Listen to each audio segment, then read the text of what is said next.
Juma kuni kimga nimani ravo ko'rsangiz, o'shani yuboring deyshadi.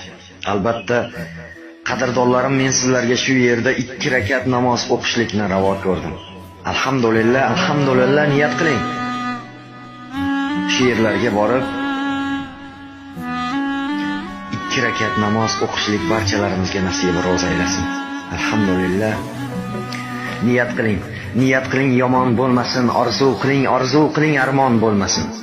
Yangi kunni qarshilang, asta Alloh yo'lingizga omad bog'lasin.